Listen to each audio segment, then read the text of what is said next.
The US Air Force has lost a KC-135 tanker in the sky. Apparently it was a mid-air collision, but could it really have been that? What caused this crash and burn? With 5 more of such tankers being damaged on the ground, who's really winning against Iran? This is Lembit Öpik on Lembit Öpik Live on Unprecedented TV. This is all wrong. I shouldn't be up here. I should be back in school on the other side of the ocean. Yet you all come to us young people for hope. How dare you! Boring. Boring. Boring. You got it work. Don't tell us what we're going to feel. We're trying to solve a problem. Don't tell us what we're going to feel. I'm not telling you. Because you're in no position to dictate that. Remember what you're doing. You're in no position to dictate what we're going to feel.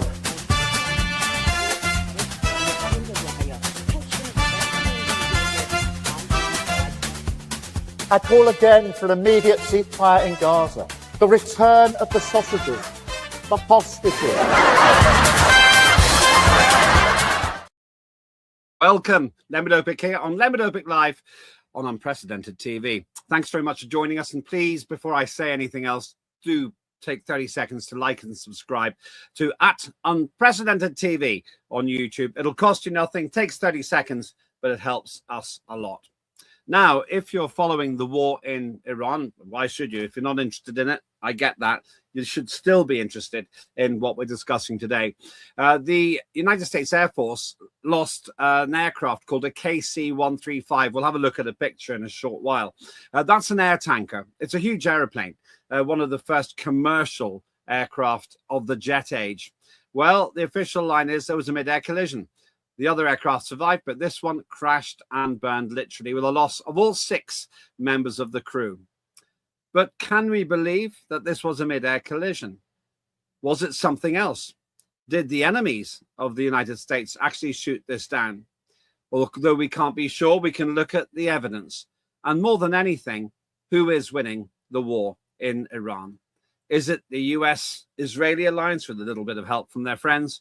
Or is Iran actually holding its own? These are difficult questions to answer, but I think they're questions we have to ask. My frustration is that the mainstream media is still not clear what's going on. Even they recognize that this could be a bridge too far for America. So how does Donald Trump extricate himself from the situation? Can he? And will there be a land invasion sooner or later as well? Joining me now to talk about this is political expert, investigative reporter, and military expert too, Warren Thornton. Warren, good to see you. How are you doing? Hello, I'm fine, thank you, Lembit. How are you? Not bad. And let me start with something you've said to me. Have we ever seen the world in such a precarious situation? I know my answer. What's yours? I've never seen it. In the 64 years I've been on this planet, I have never known the world to be in the mess that it is now. And what particularly worries you? What causes you to say that? I think we are led by some of the worst leaders on the planet. I think we're led by warmongers, people who don't know what they're doing, people who are just placed in positions of power to go along with the people at the very top of the chain, whoever is working our politicians. They're not making decisions in the best interests of their people. They're making the best interests in decisions, or I should say, making decisions for the elites of this world. And that counts out 99.9% of the people on the planet. There's temptation to talk about the Epstein files, but we'll leave that for now. Let's talk about the KC-135. Now, for those who aren't familiar with it, that's the KC-135, an old Boeing 707, the top one really there, top right. Refueling another very large aircraft. Tell us what these tankers do, Warren. So basically what they are is strato tankers. They're right up in the air and they help refuel planes that are going on bombing missions. For instance, there are JASSMs on their way because they can be fired from a long way. They've just taken off from Fairford about 2 hours ago, absolutely loaded with JASSM missiles to fire into Iran. And of course, they'll need refueling while they're doing that. And of course, this is where these tankers come in. They're huge aircraft and they can as far as I understand it, they can actually refuel small and large aircraft. They can. And fighter jets would be the things that we tend to assume will be refueled. But why would a big aircraft refuel another big aircraft? Can't they just carry the fuel for themselves? If I would turn around and say that is probably not the case. I am being told by people that, of course, they were on their way to perform a mission. In other words, refuel other aircraft, and that there was no such. They weren't trying to refuel each other. Okay, so they weren't actually in the process of refueling, you're saying. What we're seeing here is a fighter aircraft being refueled by one of these KC-135s. Fairly obvious what's happening there. That long pole there is actually a pipe, and it fills up the fighter, which clearly doesn't have such big fuel tanks. And they're needy. They require the fuel to stay airborne. We'll come to what you said in a minute, but just to be clear, the whole purpose of being able to refuel in the air is to extend the range of these aircraft, isn't it? Yes, absolutely. Because you're going to run out of fuel. You'll need constantly redoing. I mean, if you're taking off from Akrotiri Air Base to, say, Iran, that's a trip of over 1,000 kilometers. And these aircraft, what would they be challenged with that kind of range? Yeah, very much so. So they'll need refueling. And of course, the KC-135s carry huge loads, so it'd be absolutely fine. Okay, so you said that the KC-135, which is flying with another KC-135, wasn't actually refueling the other one. What's your theory then of what actually happened? Well, I believe that the missile that took one down was what the Iranians are calling the 395 surface-to-air missile. And of course, they've been very, very effective already. And there's lots of people that are turning around and saying, oh, no, 6 American F-15s have crashed through friendly fire or bumping into each other or an accident of one kind or another. What you have to remember is these pilots are highly trained. KC-135s don't bump into each other. It just doesn't happen. And why would a KC-135 be refueling another 135? It wouldn't make sense, because what you've got is, say, one has almost, should we say, got quite low on fuel. That would just fly back and the other one would hover around the area and load up. It makes a lot more sense that these were on their way to refuel other planes when the strike took place. We've also looked, I've had an expert and I've got somebody in the US military that is saying, no, it wasn't a mid-air collision. Very simply, our expert, who is a crash investigator, has been looking at these things. He's seen the damage, should we say, and he's turned around and said that is a shrapnel damage. He said if these planes bumped into each other, as they're saying that they did, neither of them would still be in the sky. Before we go any further, I just got to ask a strange question. Can I hear a cockerel in the background? I'm afraid you can. I'm going to have it chopped up tomorrow morning. No way. No, that's so.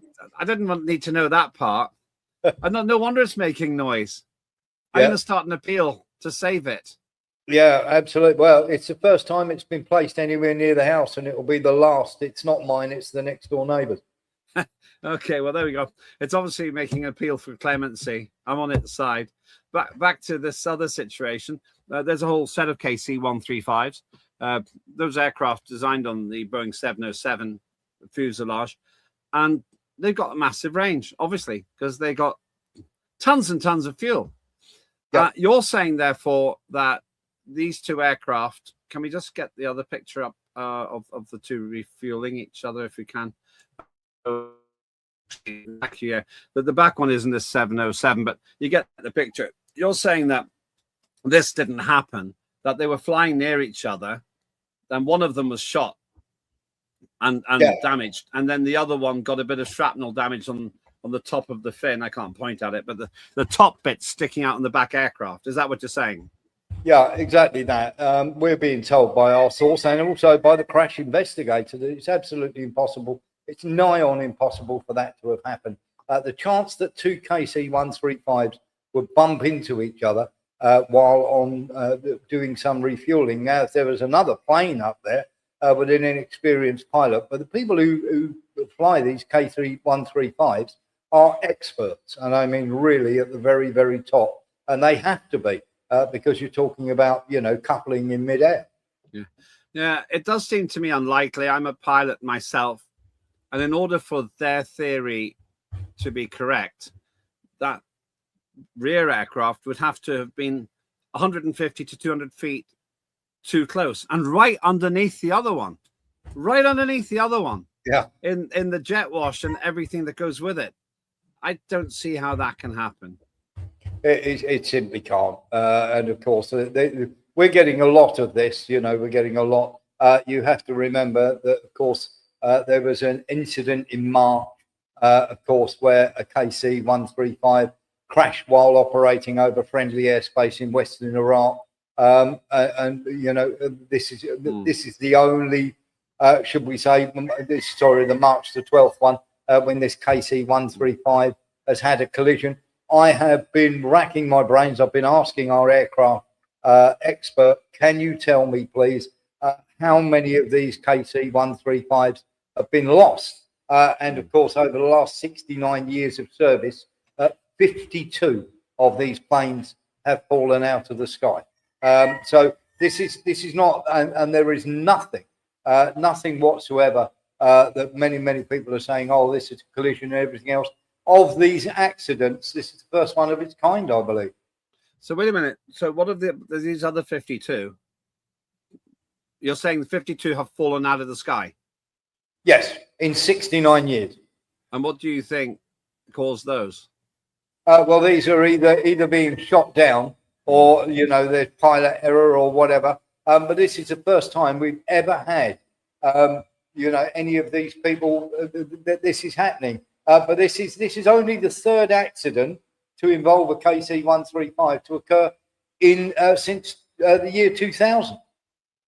Okay, so there were a lot of accidents before then, but yeah, only 3 since then. All right. Just to be absolutely clear, though, that's a very high accident rate, 52 of these.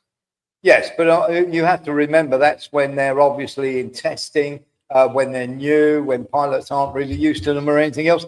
But when you consider that only 3 have been lost in, what, 26 years, Lembit? Mm-hmm. Okay. So there's just, you mentioned something else. Tanker fleet strain. 5 more US Air Force KC-135s out of action after Saudi Air Base strike. As I understand it, the air base was actually struck by Iranian missiles and it damaged 5 of these. That's quite a lot of damage. Yes, it is. And the US Air Force are playing it down and turning around and saying, oh, no, it's complete nonsense. There's only, you know, 3 of them are okay. 2 of them have suffered minor damage. From what I understand, 2 of them have suffered major damage. 3 of them have suffered major damage and 2 have suffered minor damage.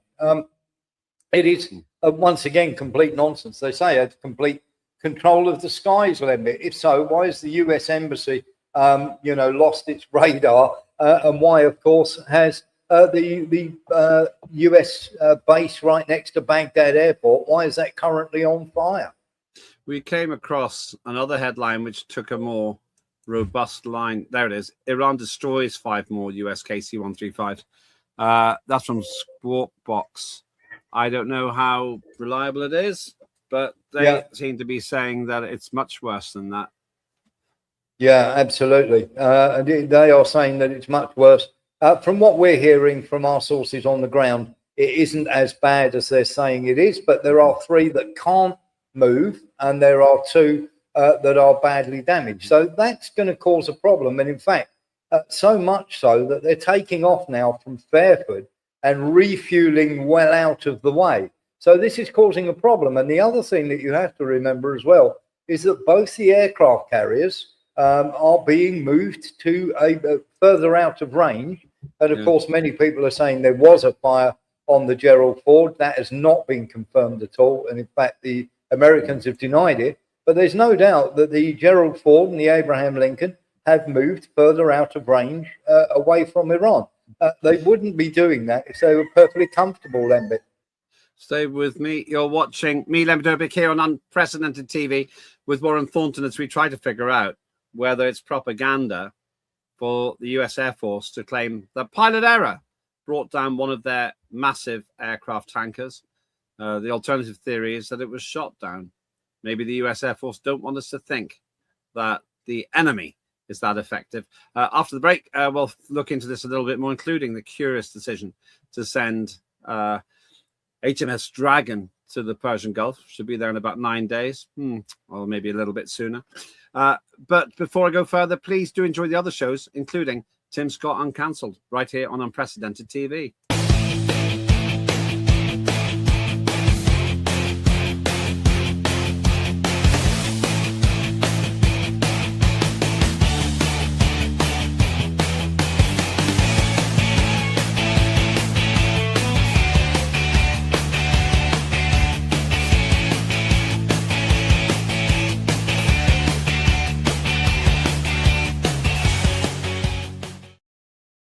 That's Tim Scott Uncancelled. You'll find that in the archive as well. Just go to Unprecedented TV on YouTube, and it's all there for you. Back to Warren Thornton, though. Story so far.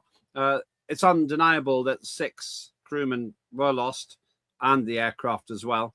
The other one landed damaged with a tail fin, but somehow got back. I think they were pretty lucky as well. Looking more generally then, we know that there's a lot of refueling going on and so forth. How's this game plan working out? There's a lovely picture of a large aircraft being refueled by presumably KC-135. How's the air effort going? I think they're using B-52 bombers as well and massive things. Is it working? No, there's B2s that are flying from Fairford and Lakenheath.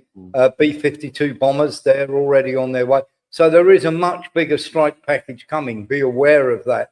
And of course, they have loaded up with JASSMs and they're on their way, which of course are the missiles that they can fire from a fair distance. But in terms of the superiority and everything, the air war's not going well. And of course, America are under huge pressure to get this finished. If it was going well, the Straits of Hormuz would be open. They're not open. America tried moving a tanker through the other day, and it got blown up just yesterday.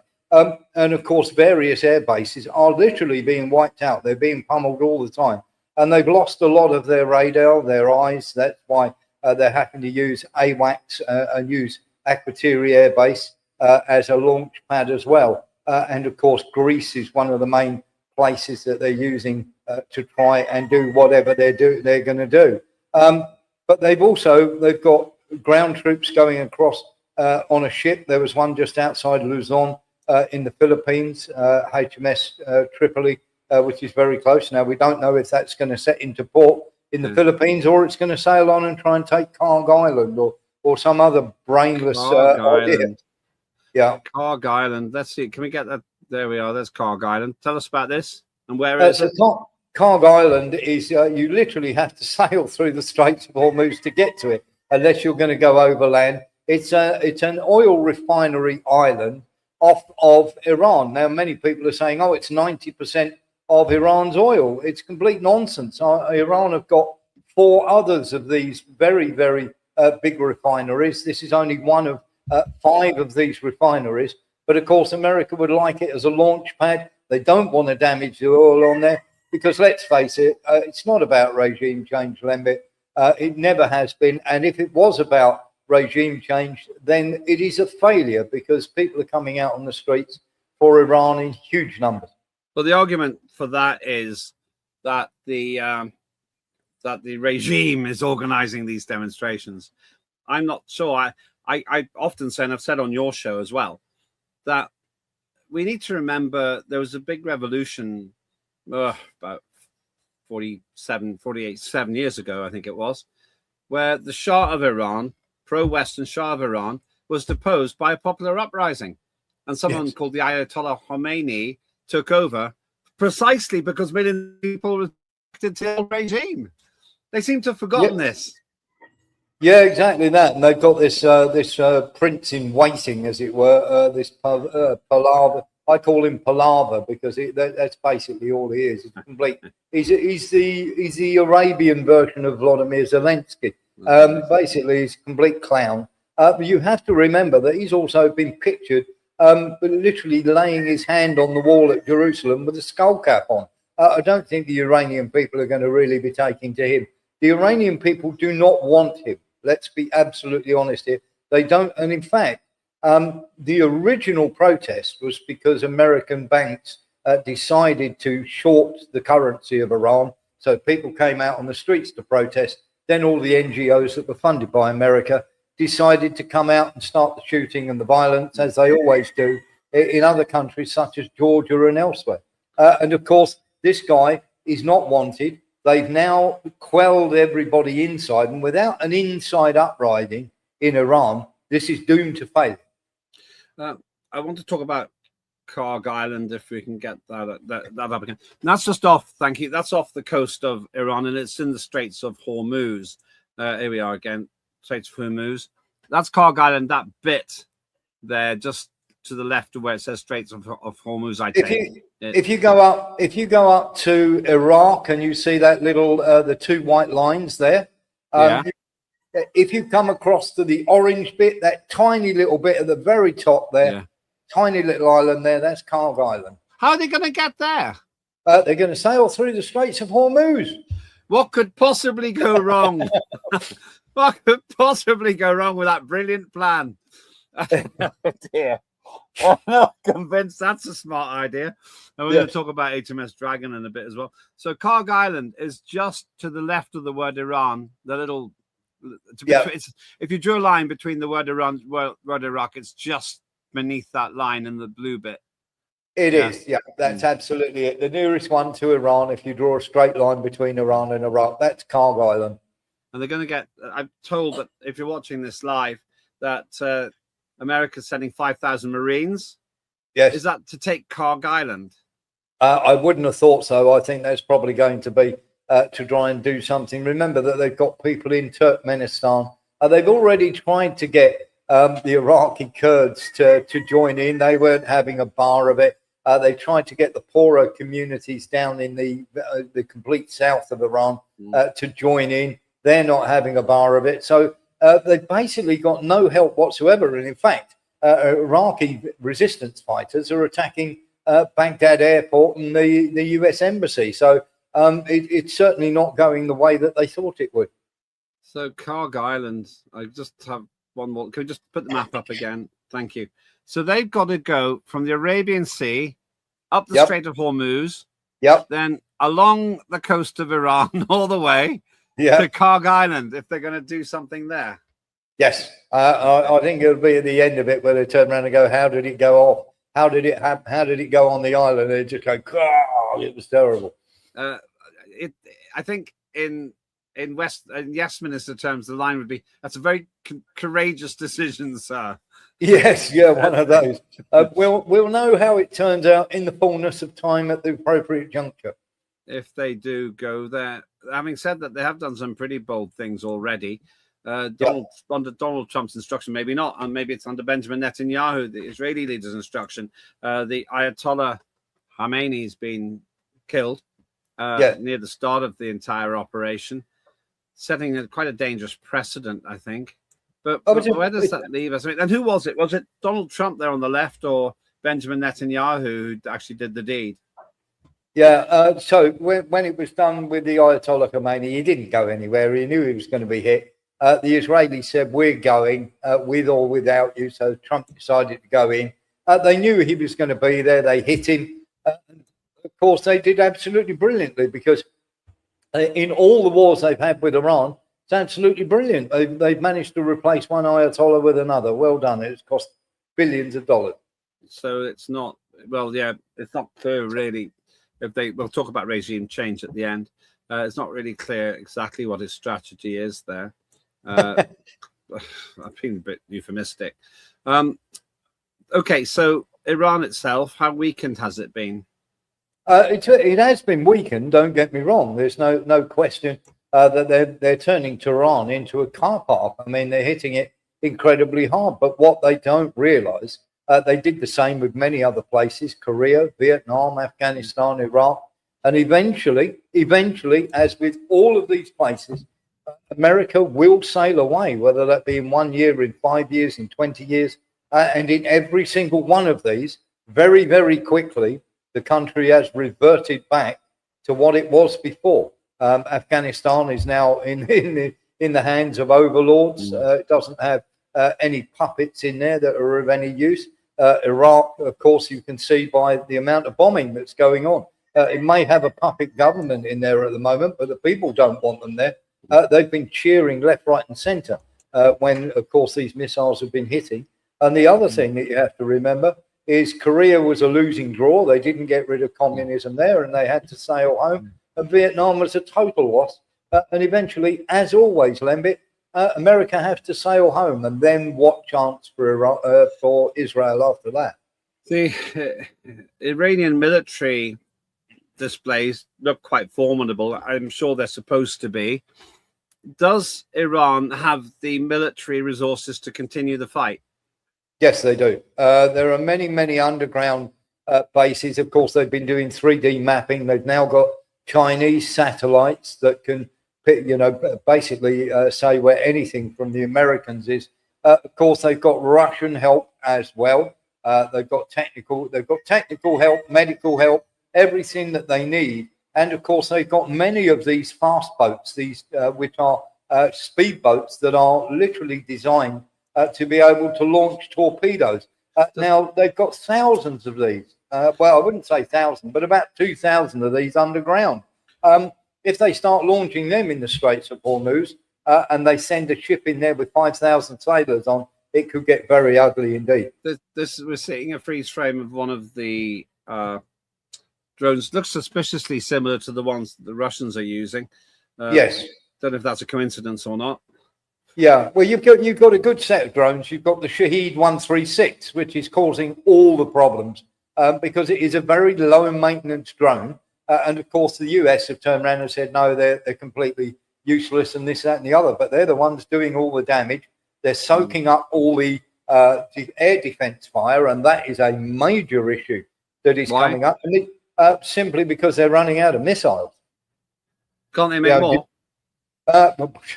So I'll give you a for instance. They're firing about 6 of these every time. If you split that across the 14 bases that are literally within 1,000 miles or 1,000 kilometers of Iran, you're talking 14 bases there. So you're talking around about 20 missiles a night at minimum.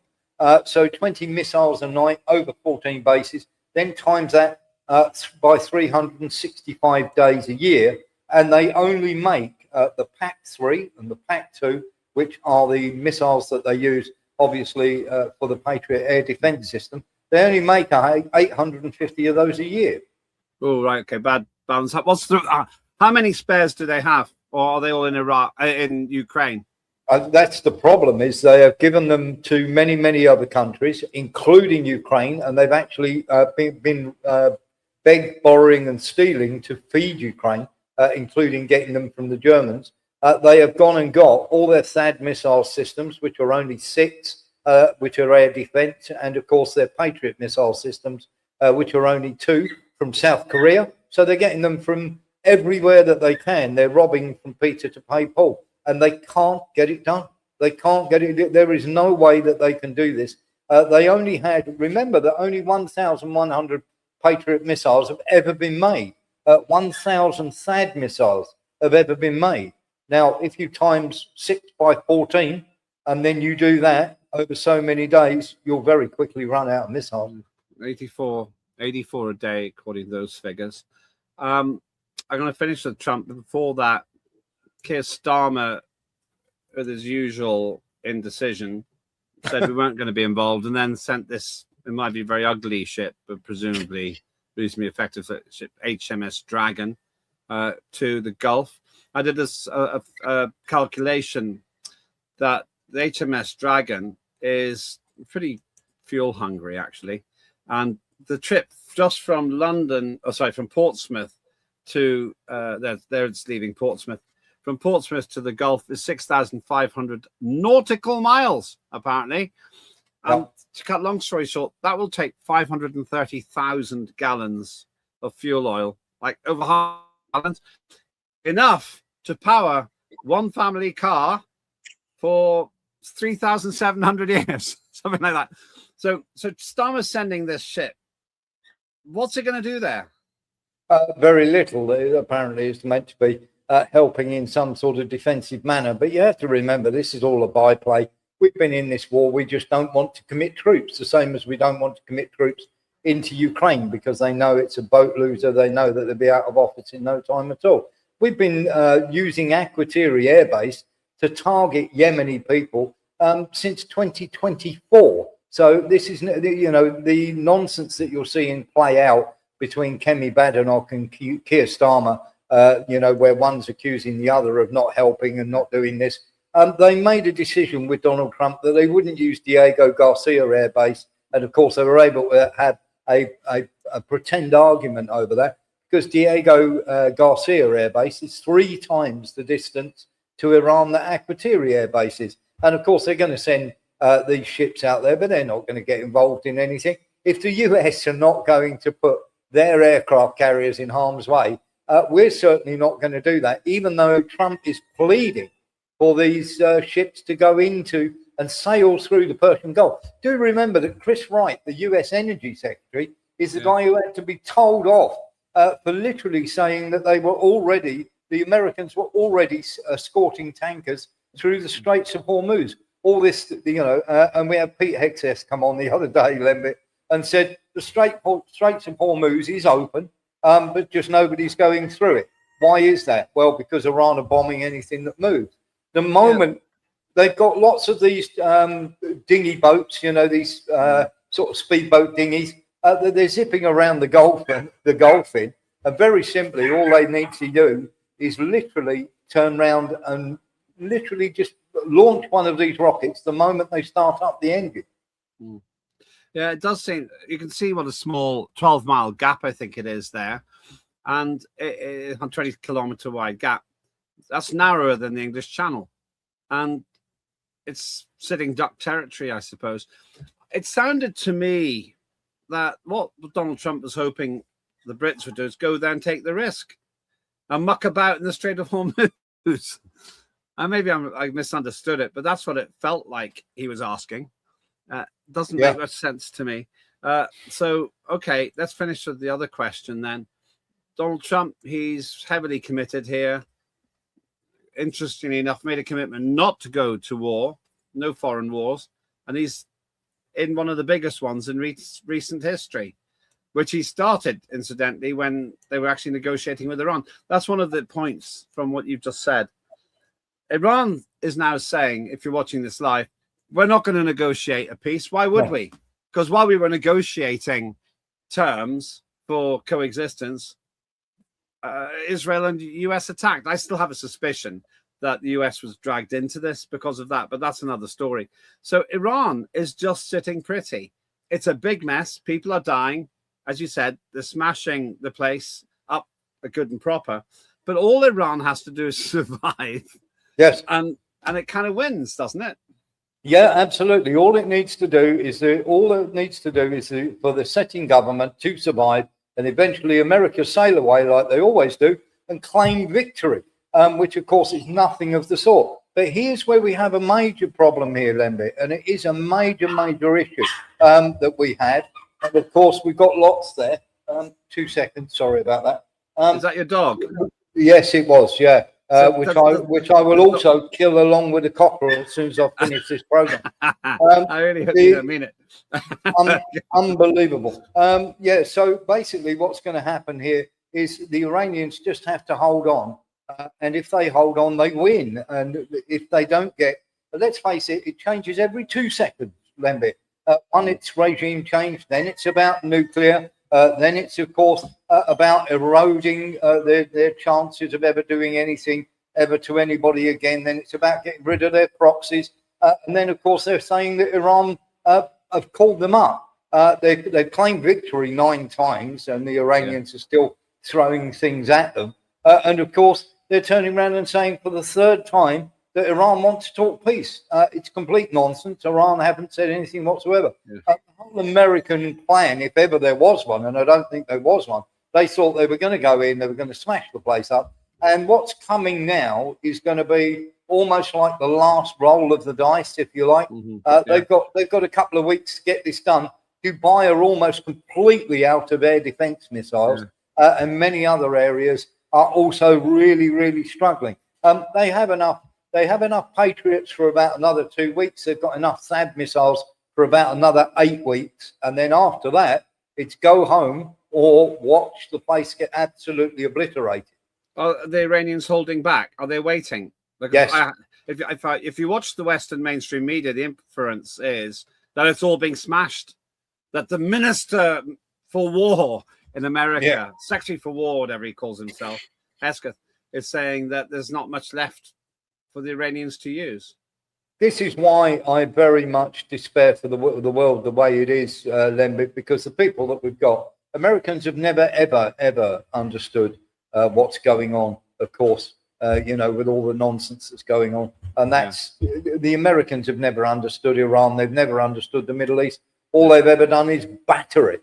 And of course, you and I know, Lembit, the Hexeth is talking through his backside here. When they say, 90%, and Trump came out just yesterday and said, the place is obliterated, it's smashed, it's completely over.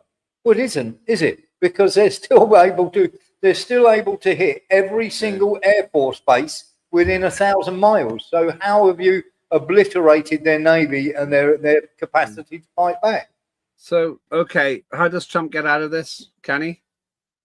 He's got 3 options here. He either goes down the road that nobody wants to go, where he keeps escalating and escalating till they get to the point where they think about, where Israel possibly think about going nuclear and Russia and China step in, and then we're in a whole different war. The other thing to do is, of course, have one last big hit and then sail home and claim victory, which is normally what America do when it's not going well. America always bug out when it's not going well, or put boots on the ground and really get into a long, 10, 15-year war where loads of Americans die and then sail home afterwards. The best course of action for America would be to make peace, but they're not going to do that. So I suspect what they'll do is they'll drop a load more bombs over the next couple of weeks and then sail home and claim victory. Yeah, I get it. So, all right. You're not very optimistic about the chances of a palpable victory for the Americans then, whatever they say. Zero. Okay. And how long do you think it'll go? And I've got some form here.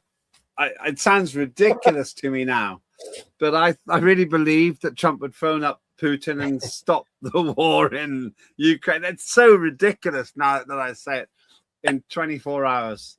So yeah, I couldn't have been more wrong. You were completely right.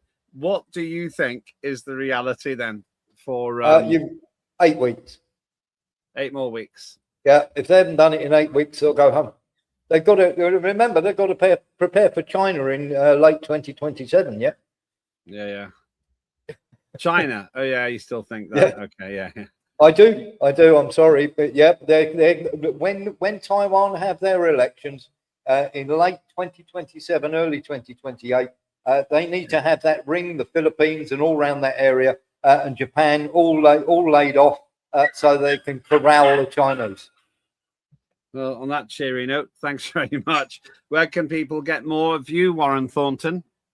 They can find me at warrenthornton.com and they can find me on Patreon at Warren Thornton on Patreon, Monday to Friday, 6 p.m. to 8 p.m. and on Sunday nights, 7 p.m. to 9 p.m. with the wonderful Lembit Öpik, of course, from Unprecedented. You say all the right things. Thank you so much. And also, we replay your show here most days. We're very grateful for that as well. That is Warren Thornton. I'll leave you with this thought. I think that the West has a huge problem at the moment. However we got dragged into this situation, whether by America or Israel or something else, this is when you really need world leaders. You need experienced politicians who make the right decisions. We've got Keir Starmer and David Lammy, the Deputy Prime Minister, who thought that Cyprus was in NATO. It's not, David. And you're the former Foreign Secretary. But there we go. And all the while, HMS Dragon, if you're watching this live, is chugging across to the Gulf or thereabouts. Or is it just going to stop at Cyprus? We'll wait and see. costing hundreds of thousands of fuel oil, and therefore making a complete mockery of Starmer's other war, the war against carbon dioxide. But apparently it's always okay if you're just out using the carbon dioxide to move your military chess pieces around. Thanks very much for Warren Thornton's time. You heard where you can get him, warrenthornton.com. Please do like and subscribe to Unprecedented TV. Got great things coming up this year, as you may have noticed already. And more than anything, thank you for thinking for yourself. That's what's missing in much of the mainstream media. We don't want to beat them. We want to be the mainstream media. I'm Lembit Öpik. That was Lembit Öpik Live here on Unprecedented TV. Have a good day.